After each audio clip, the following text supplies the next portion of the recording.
Hey everyone, welcome back to Mind Maths with Amna. This is part 1 of my series on the VAR model. And in this lecture, I'm going to introduce the VAR model, which is a foundational tool in modern macroeconomics and time series analysis. And unlike single equation models, VAR treats all variables as jointly endogenous, allowing us to study dynamic interactions without basically imposing any strong theoretical restrictions. So let's start by creating a framework. Let's suppose you have two endogenous variables, yt and rt. We can say yt is the GDP of the economy and rt is the interest rate. So we can just write this down as the output and rt as the real interest rate. So it's the interest rate.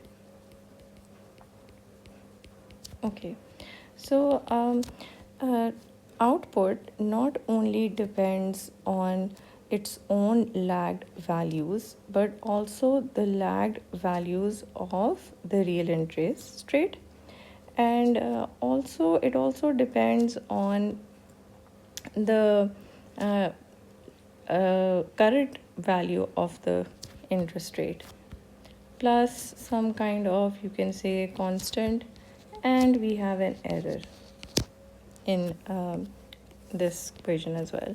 Similarly, interest rate now depends on the lagged value of output and its own lagged value,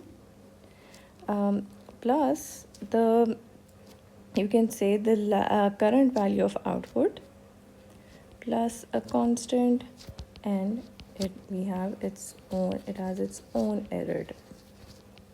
Okay, we can convert this into matrix form by writing this as a 1 d12 d, let's call it d21. Yeah, let's call this d21 1. Okay, and yt rt. So I took all the current variables on the left hand side. Then I have an A11, A12, A21, A22, and we get the lagged values here. Yt minus 1, rt minus 1, plus a column vector with just constants, and then we have this.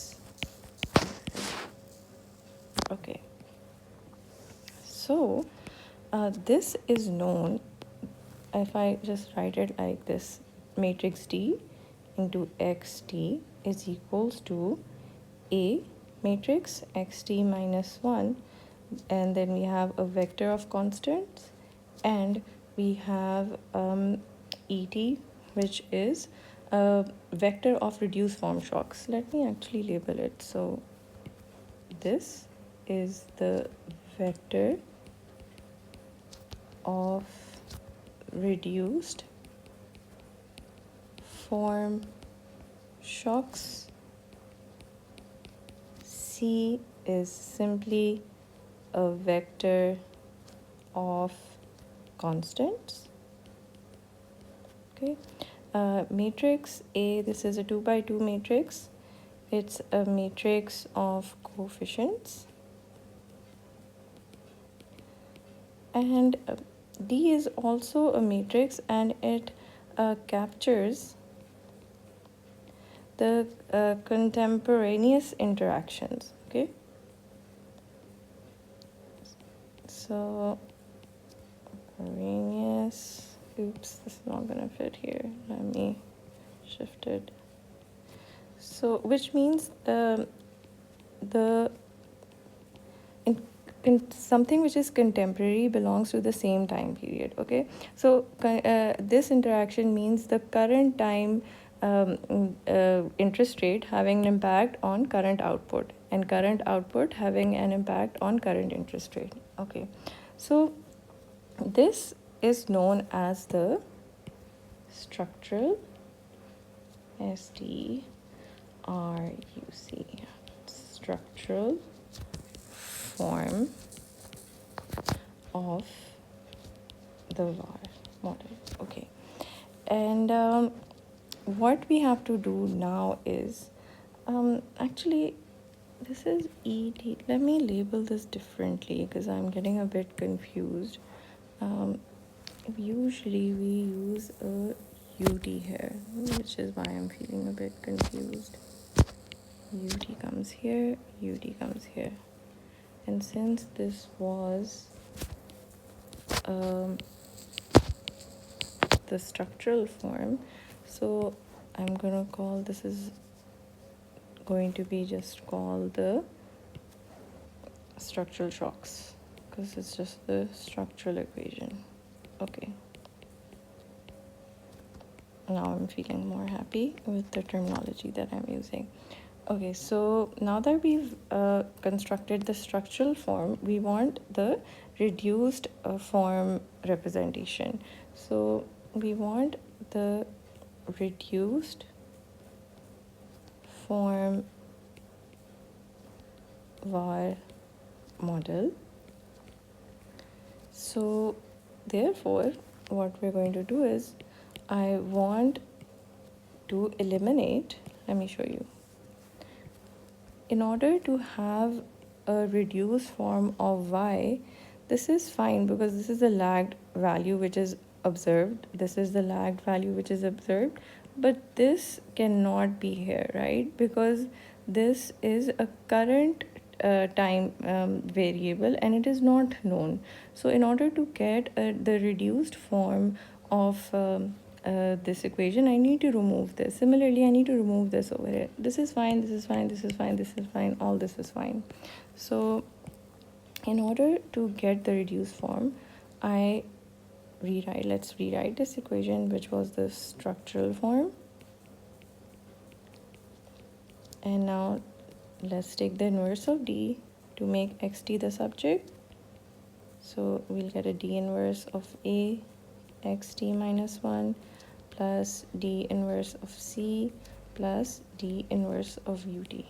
Okay, so basically now we have xt in terms of exogenous variables, and we can call this A prime xt minus 1 plus, let's call it C prime, and let's just call it B. Conventionally it's called B UT. Okay, so it's just a matter of convention that D inverse is known as the B matrix. Okay, so when you estimate this model, for instance, if you plug this into Excel or any software, the model that it's going to estimate is going to look like this. It's going to estimate the following. It's going to have an dependent variable, and yes, there's going to be an independent variable. There's going to be this here, and then you're going to get some kind of errors. Okay, so this is the reduced form shocks. Okay,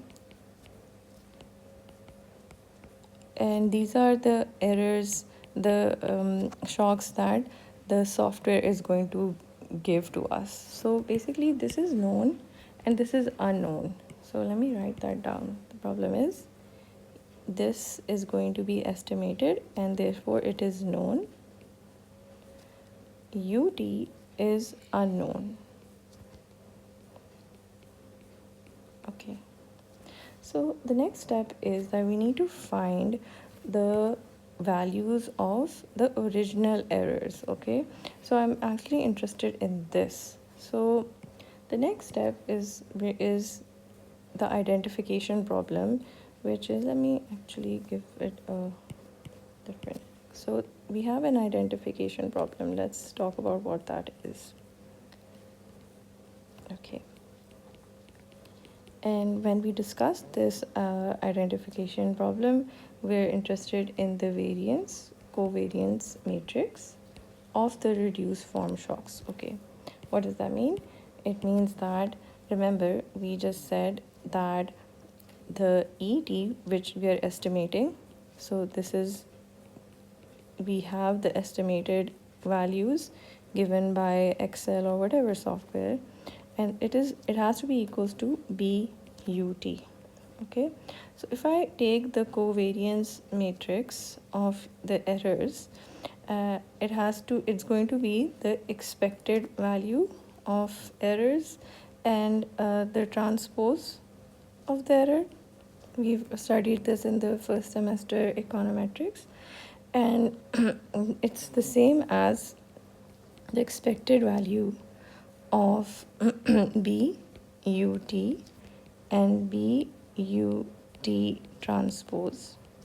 According to the laws of transpose, the error term comes here with the transpose and I get BT here.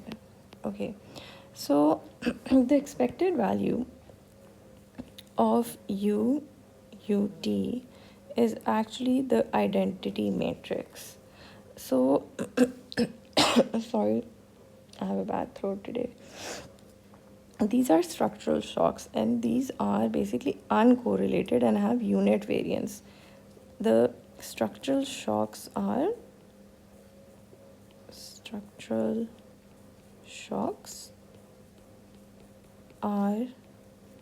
uncorrelated and have unit variance. Okay, so that means that the B is just constant, it goes outside, we get the identity matrix. So therefore we are just left with B into B transpose.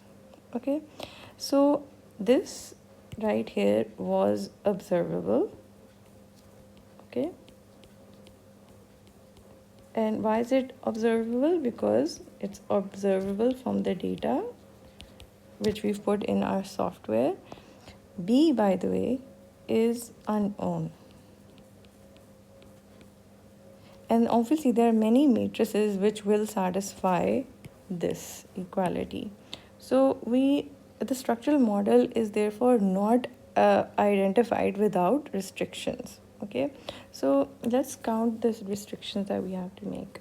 So if we are in a 2 by 2 VAR, we're going to end up with 10 structural parameters.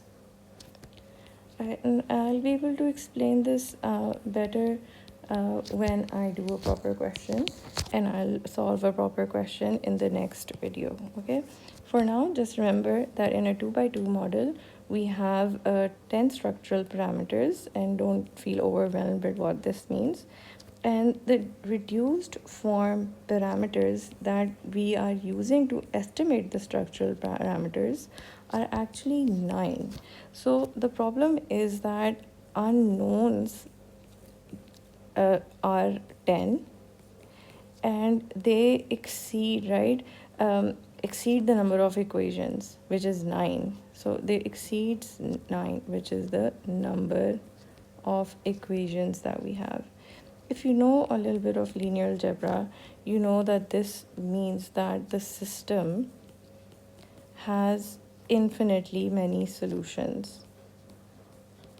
So either you introduce another equation or you impose restrictions. Okay, so we're going to solve this problem by restrictions being imposed. Okay, so if I take, let's start with the original model. Suppose this was the original model, this was the structural form, and did I write it out? Yeah, I did write it out. Okay, so let's impose this restriction. Where did that go? Why isn't it working? Wait, maybe I didn't copy it. Yeah.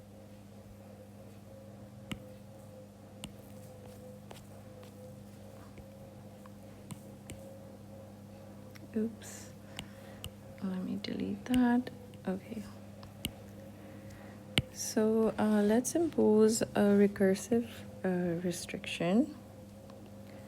So a recursive restriction is that in the current time period, their interest rate will not have any immediate impact on current output.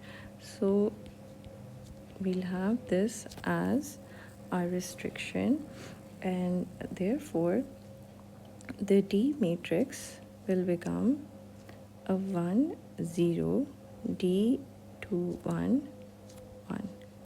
And therefore, as a result, the B matrix, which was the inverse of D matrix, is going to be a 1, 1, a minus, D, 2, 1, a 0. The determinant is, by the way, 1. So when we find the covariance matrix of the error term, which is just the expected value of E transpose, it becomes the variance of Y, the covariance of YR, the covariance of RY, and variance of R. And remember, this is equals to B transpose. So B into B transpose is, this is matrix B, and the transpose is a 1 minus D 2 1 0 1. And when we do matrix multiplication, I'll get a 1 D minus D 2 1 minus D 2 1 D 2 1 square plus a 1. Okay. So when I start comparing these, I'll get my answer. So the variance of output is equals to a 1. The covariance between Y and R is a minus D21. Therefore, I get the value of D21 from over here. And also, the variance of the interest rate is equals to D21 square plus a 1. So this is, don't feel like overwhelmed right now. This is just the first part of the series. I'm going to solve a proper question in the next 2 videos. For now, this is fine. This completes the identification. And inshallah, in the next video, I'll do a proper question in which everything is explained in more detail, especially how we use the reduced form errors and to recover the structural parameters. So for now, all you need to know is to have an idea what the structural form of the VAR looks like, what the reduced form looks like, and what does the estimated form look like. And the fact that we have to use the estimated form to find the structural structural parameters, I guess, of this equation. Where is it? Yeah, this one. Oops. Why am I being so clumsy today? So we use the estimated form to find the values of the unknowns in this one. So we'll solve a question and it'll become easier. Take care for now.